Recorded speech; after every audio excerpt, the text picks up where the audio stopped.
The material universe works on the principle of relative time. As such, a day of Brahma equals 8.64 billion years by earthly calculation. Since Brahma has passed half of his lifetime thus far, the age of our universe turns out to be approximately 155 trillion years.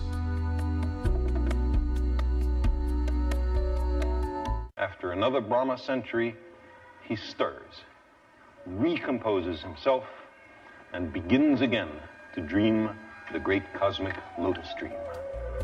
Here we behold a form of the superintelligent being Vishnu, reclining in mystic slumber amid the causal ocean.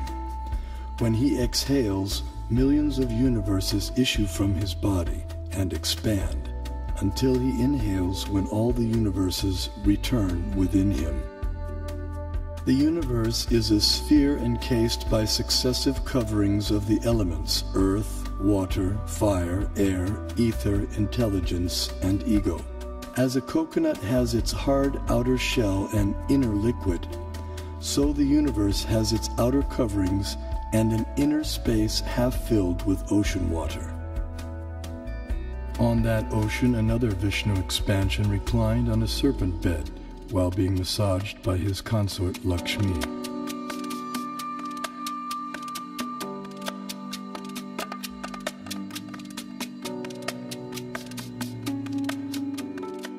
From his navel arose a lotus on which Brahma was born.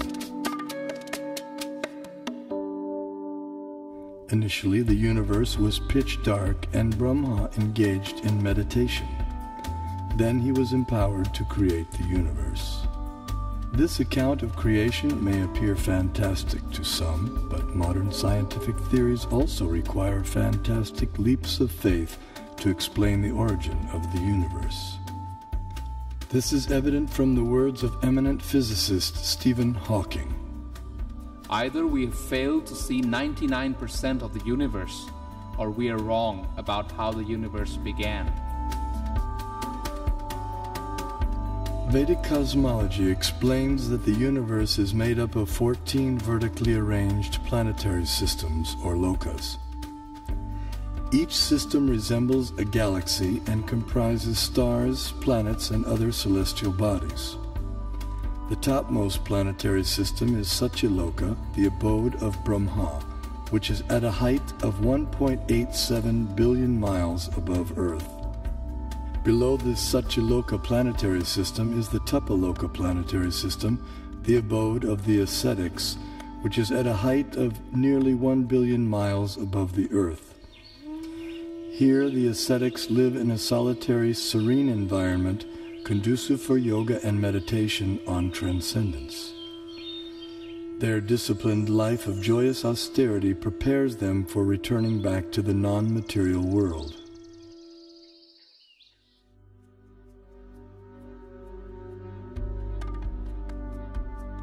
As we move down from Tapaloka, we pass through Maharloka and Janaloka until we reach the Svargaloka planetary system, also known as heaven. The alignment of heavenly bodies around the pole star was elucidated by Srila Prabhupada in a letter. We can see that at night the whole planetary system is turning around. And the pole star being the pivot. His planet has its orbit fixed, but the sun is moving up and down, north and south. It is not that we shall accept the theory that the sun is fixed and others are all going around the sun. That is not correct. In talks with leading disciples, Srila Prabhupada compared the revolution of planets and stars to a spectacular rotating chandelier. It's like this chandelier, and so the whole thing is moving.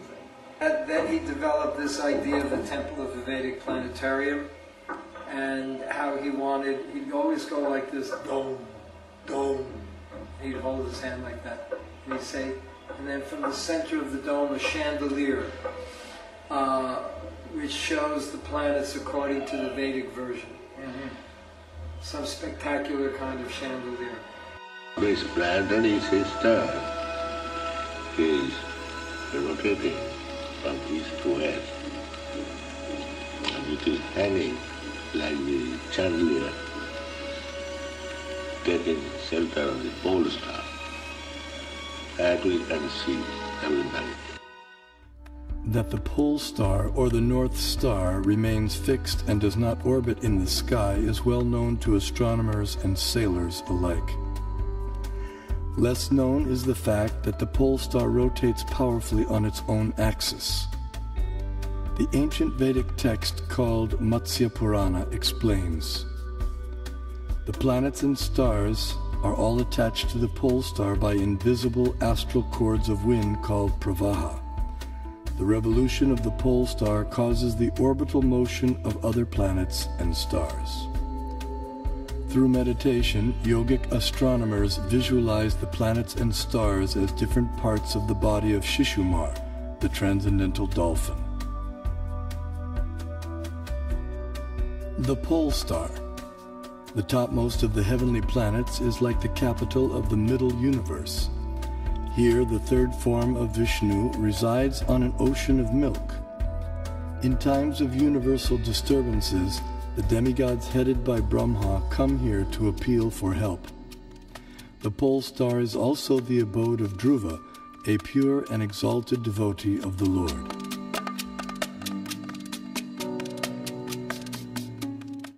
Now let's look at the workings of our solar system. The mainstream scientific notion has been to portray the solar system as heliocentric or sun-centered. In the Vedic geocentric model, the sun, planets, and constellations revolve around the Earth in an approximately 24-hour period. What may surprise many is that a geocentric or Earth-centered model is also capable of explaining the cosmic phenomenon with equal, if not better, accuracy, as is confirmed by many eminent scientists. Either CS could be used with equal justification. The two sentences, "the sun is at rest and the earth moves," or "the sun moves and the earth is at rest," would simply mean two different conventions concerning two different CS. We know that the difference between a heliocentric theory and a geocentric theory is one of relative motion only, and that such a difference has no physical significance.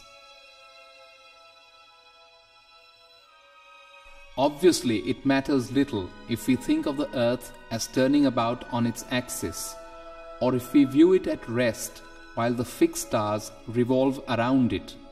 Geometrically, these are exactly the same case of a relative rotation of the Earth and the fixed stars with respect to one another. Although the heliocentric model has been widely propagated, it has never been proven. There is no planetary observation by which we on Earth can prove that the Earth is moving in an orbit around the Sun.